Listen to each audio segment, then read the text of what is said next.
Today I'm going to talk about several different ways in which we use this word. To begin with, of course, mother is what we call a human being who gives us life and raises us. But in addition to that, mother is also an idea or an ideal that is used to personify a concept, such as Mother Earth, the idea of the earth being our mother. Finally, the concept of mother as our Oya-sama, or great parent, gives us a way of understanding what ultimate reality is in a way that is beyond words. I'd like to explore the similarities and differences between these ways we use the word mother and think about the layers of meaning that we can find there. All of us started our lives with a human mother. On Mother's Day, we honor our mothers who brought us into the world and raised us. It's important to remember that there can be different kinds of mothers and mother figures. The person you call mother doesn't necessarily mean the person who gave birth to you. It could be a person who is not your biological parent, but who raised you. It could be a step-parent or an adoptive parent or a relative who took on that parental role. It could be someone unrelated to you who played a nurturing, loving, protecting, or guiding role at some point in your life. Human mothers give us life, and when we're young, they feed us, take care of us, teach us, and protect us. We are born totally helpless, unable to feed ourselves, walk, talk, or support ourselves, and we're completely dependent on our parents to take care of us, teach us life skills, and to raise us until we're adults. Parenting is a 365, 24/7 responsibility. Yet I think it's fair to say that most of us, most of the time, take our parents and everything they do for us for granted. On Mother's Day and Father's Day, thanks to greeting card companies and advertisers, we intentionally think about our parents and express gratitude to them. But what about the other 364 days of the year? When we're children, we tend to see things through a narrow lens. We don't have enough experience of the world to see the bigger picture. And honestly, when we're young, we tend to be more focused on ourselves than on other people. You often hear people say that they didn't understand everything their parents did until they became parents themselves, when they learned through their own experience how difficult it is to raise a child. Or you might not appreciate what your parents did for you until you become an adult, when you have experienced more of life and gotten some perspective. When I first started my life as a working adult, I would come home from a long day of work feeling exhausted. All I wanted to do was collapse on the sofa and watch TV until I could work up enough energy to make some ramen or stick a frozen meal in the microwave for dinner. Only then, in those days, did it dawn on me how much effort it must have taken for my mother to work at a full-time job every day and then come home and cook and serve dinner, and it was not ramen, it was a fully cooked dinner, for a family of 5. I'm sure there were many days when she wanted nothing more than to collapse on the sofa and rest, but as a parent, she didn't have that choice. There is this idea that a mother's love should be unconditional, that it should be given regardless of circumstances, situations, or a child's behavior, that a loving mother cares for us without concern for self, a desire for benefit, or any expectation of thanks. In Buddhism, we see this kind of cultural ideal of parenthood in the bodhisattva. A bodhisattva is a being who seeks Buddhahood, but out of compassion and selflessness has taken a vow to put the liberation of others first, before their own. One of the best-known bodhisattvas is Avalokiteshvara, known in Chinese as Kuan Yin, and in Japanese as Kannon. Kannon is not specifically female or male, but is often depicted with a caring, parental appearance that some describe as like that of a mother. Here is one such image, a giant statue in Fukuoka, Japan, of Kannon holding a baby. I want to note that this concept of unconditional parental love is beautiful, but it's a kind of ideal that may be unrealistic as applied to everyone in real life. While we can appreciate what mothers do for us, it's also true that for some people, their relationship with their mother could be a complicated, difficult, or even a very negative one. Some mothers may be abusive or neglectful or have problems of their own that make them unable to be a caring, stable, or effective parent. And yet, even a difficult mother can play the role of a bodhisattva in our life without their being aware of it. The Dharma can manifest itself in many ways, including through our everyday encounters and relationships, both positive and negative, with other people. A difficult relationship can be a mirror that shows us who we really are. It is possible to interpret negative experiences and transform them from meaningless to meaningful, or from negative to something that becomes a learning opportunity. I know people who have had difficult or even non-existent relationships with a biological parent, but who, through a process of self-examination and reflection, have been able to use that history as an opportunity to learn from it, to get insight into what they're like, to develop more understanding and compassion, and that is, I think, part of what we try to learn as Buddhists. Next, I'd like to talk about the word mother to refer to something other than a human parent. We've all heard the term Mother Earth. Those words are used to personify our planet and our natural environment.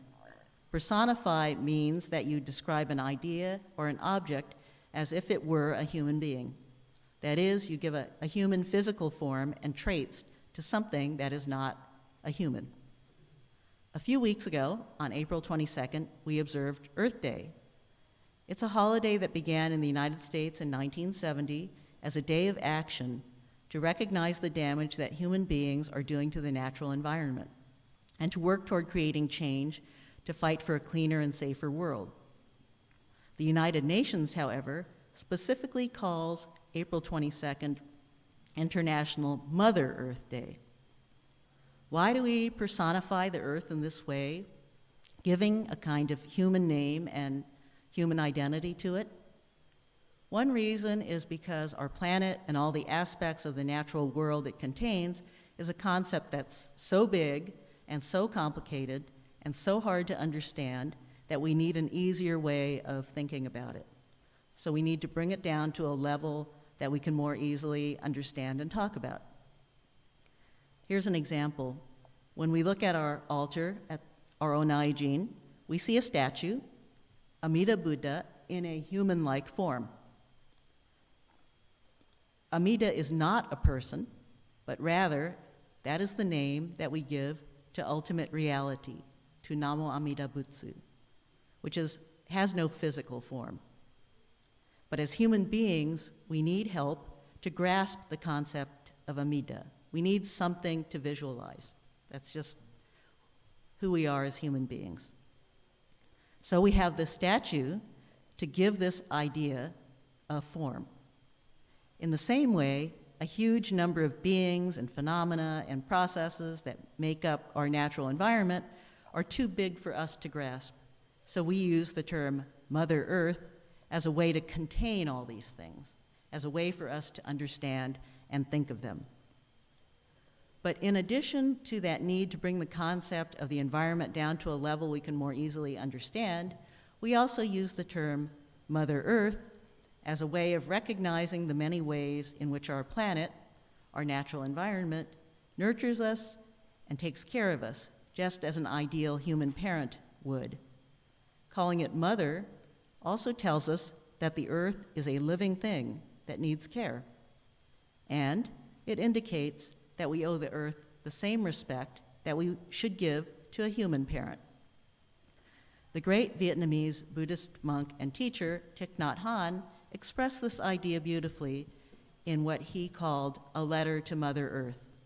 He said, "You are the mother of all beings. I call you by the human name Mother, and yet I know your mothering nature is more vast and ancient than humankind. We are just one young species of your many children. All of the millions of other species who live or have lived on Earth are also your children.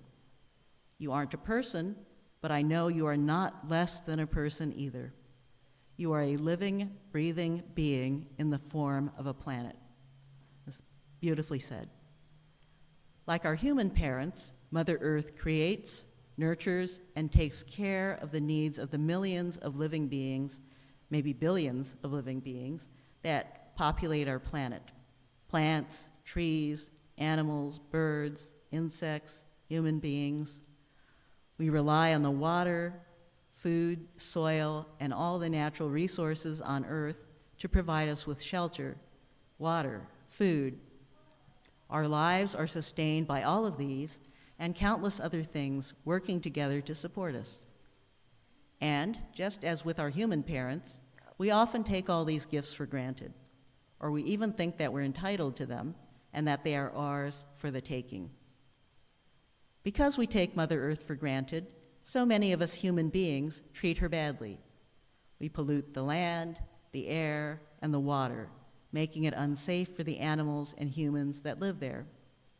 Climate change caused by industrialization and the use of fossil fuels is having catastrophic effects. Hotter temperatures, uncontrollable wildfires, droughts, flooding, melting of the polar ice caps that threaten all forms of human life, of all forms of life on the planet. When we hurt Mother Earth, our parent, we're hurting ourselves because of the deeply interconnected nature of life. There's no difference between us and the rest of life. I think this is similar to the relationship between a child and a human parent. If your child is sick or injured, you feel their pain as if it were your own. You might even feel it more than if it were your own. If we do harm to the environment, to our Mother Earth, that harm and that pain turns around onto us. If we think of the earth as our mother, we are more likely to want to take care of it, to not harm it, to feel gratitude to it for making our lives possible. So we've looked at Mother, the human being, and Mother Earth, the personification of our earth and the natural world as a kind of overarching ideal mother figure. Now let's look at a third way of thinking about the idea of mother, the Japanese word Oya-sama, and how it can represent a concept that is beyond words.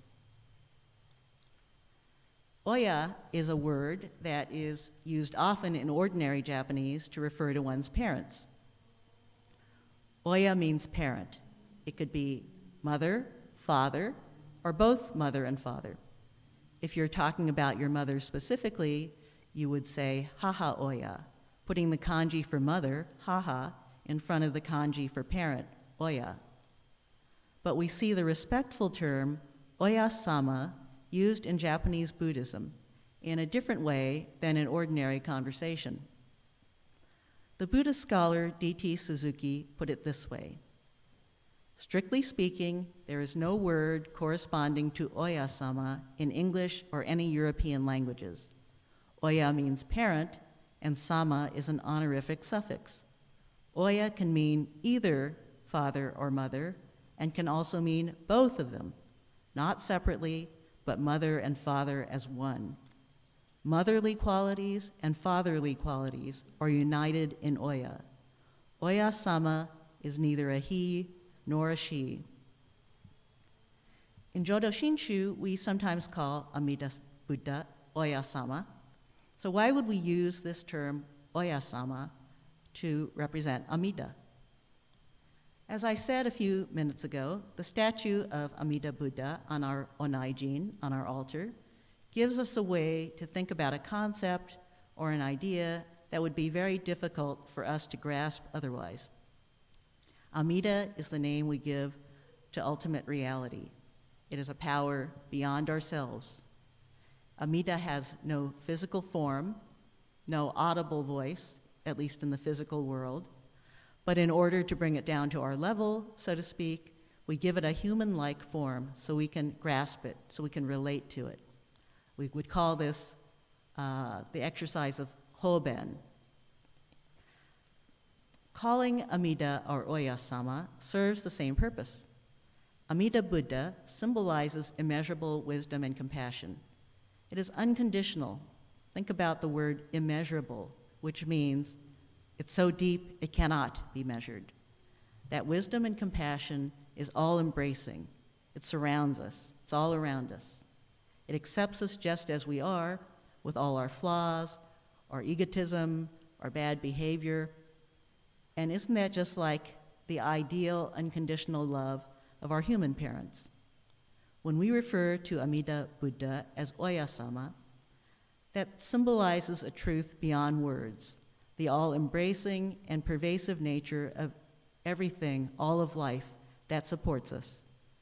The idea of Amida Buddha as our Oya-sama, or loving parent, contains a depth of emotion and meaning that connect with us on a very deep level.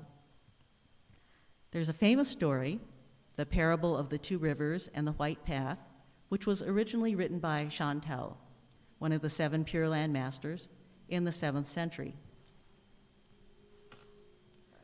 A traveler is making his way through the wilderness when he is stopped when he comes to a riverbank where 2 rivers meet. On one side is a river of fire with flames leaping high. On the other side is a river of water filled with violent waves. He looks behind him and sees bandits and wild animals, which you could see in this artistic depiction. He sees bandits and wild animals blocking the road behind him, so he can't turn back. In between the 2 rivers is his only way of escaping death from the bandits and animals, a narrow white path. But it is just a few inches wide, so if he takes that path, he could easily lose his footing and fall to his death in either the river of water or the river of fire. As he hesitates, uncertain what to do, a voice from the eastern shore, where he's standing, urges him to go forward on the path. You could see the figure on the right-hand side of the screen, and that is the figure on the eastern shore. A voice from the eastern shore where he's standing urges him to go forward on the path. And another voice from the western shore, the figure on the left, calls to him to proceed. The traveler crosses the narrow path and makes it to the western shore, where he finds the Pure Land. According to Chantal, the voice from the eastern shore is that of Shakyamuni, the historical Buddha. The voice coming from the western shore is Amida Buddha. One of our teachers, Dr. Nobuo Haneda, describes Shakyamuni as a dispatcher, the dispatcher, someone who sends us forward, saying, go. And Amida Buddha as the welcomer, someone who beckons you and says, come, I will protect you. In one of his Wasan, or poems, Shinran Shonin describes it in this way. Shakyamuni and Amida are our father and our mother, full of compassion for us, guiding us through various skillful means. They bring us to awaken the supreme Shinjin. He is saying that Shakyamuni and Amida are our father and mother, our Oya-sama, who are helping us, guiding us through difficulties to find the right path to fulfill our lives. Isn't this what our human parents try to do for us? They dispatch us. That is, they send us out into the world, like Shakyamuni on the eastern shore, sending us out to live our own lives. But at the same time, they are encouraging us, like Amida Buddha on the western shore, compassionately and lovingly watching over us, saying, come, I'll protect you, I'll watch over you, letting us know we are cared for and protected. Another sense in which we can think of Amida Buddha as our Oya-sama is that the wisdom and compassion symbolized by Amida is always present, even when we're not aware of it. That is like the love of a human parent for a child, which is always present, even if the parent is not there in person, and even if the child is unaware of it. If you're a child and you go away to summer camp, your parents are going to think about you, miss you, and worry about you, even though they know that you're being well taken care of, and even though you're far away. They're always going to be thinking of you. Our human parents, or Oya-sama, continue to care for us and support us and think about us, even after we've grown up, moved out, and created our own adult lives and families. It's like a lifeline that is invisible, but is there when we need it and reach out for it. I was thinking recently of a story that my cousin shared with me just a couple of weeks ago. He was describing our grandmother, who died many years ago, but when he was a young man, he saw my grandmother in Hawaii walking down the street, holding by the hand her son, my oldest uncle, and he was at that time over 50 years old. She was over 70 years old, but here she was holding his hand, walking down the street with him, leading him as if he was her young child again. And I think that's the way that a mother or parent is going to continue to think of their child throughout their lives, no matter how old they get. Even after your human parent passes away, their influence on your life remains. You don't forget them. You can still hear their voices in your head. You may still talk to them. There's still a relationship going on between you and your parent, even though they're not physically in this world. Similarly, Amida Buddha is always there with us, sustaining us and supporting us throughout our lives. When we think of Amida as our Oya-sama, it taps into a deep well of feeling, emotions, and associations that come from our experience with our human parents. We feel the truth of Amida's wisdom and compassion inside us in a way that goes far beyond what words can express. Everything that you have experienced and felt about a mother, a parent, that's within you, encoded within you, is going to be present when you think of Amida as your Oya-sama. It's a very deep connection, very deep feeling. So, this Mother's Day, I hope that you think about the different mothers, parents, Oya-sama in our lives, whether they're human beings, Mother Earth as a personification of the natural environment in which we live, or symbols of the ultimate truth of wisdom and compassion. We'll return to the selected saying. Number 20. My eyes being hindered by blind passions, I cannot perceive the light that grasps me, yet the great compassion, without tiring, illumines me always. Namo Amida Butsu, Namo Amida Butsu, Namo Amida Butsu, Namanda Butsu, Namanda Butsu, Namanda Butsu. And I think that selected saying, that Wasan, really touches the heart of some of what we feel when we talk about Amida as our Oya-sama. Doesn't tire, it's always around us, it's always with us, even though we can't see it, just like the love of a parent. So.